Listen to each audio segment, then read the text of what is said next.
Binalaan naman ng Baguio City LGU ang mga negosyanteng nag-overprice sa water delivery sa lungsod.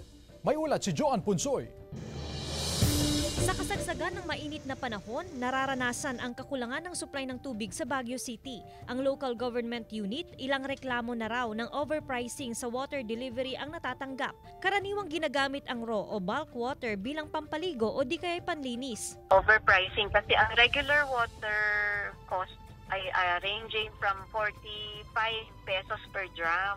So, ang recently na nare-receive namin complaints ay mayroong 80 pesos yung cost per drum. Nanindigan naman ang Baguio Deep Well Owners and Water Delivery Operators Association Incorporated na hindi nila miyembro o kasamahan ang naniningil ng sobra-sobra para sa water delivery. Mula sa 40 pesos minimum price per drum ng tubig, ginawa na itong 45 pesos per drum ng tubig simula noong nakaraang buwan. Yung group namin, kami yung tumalima sa order, sanitary order.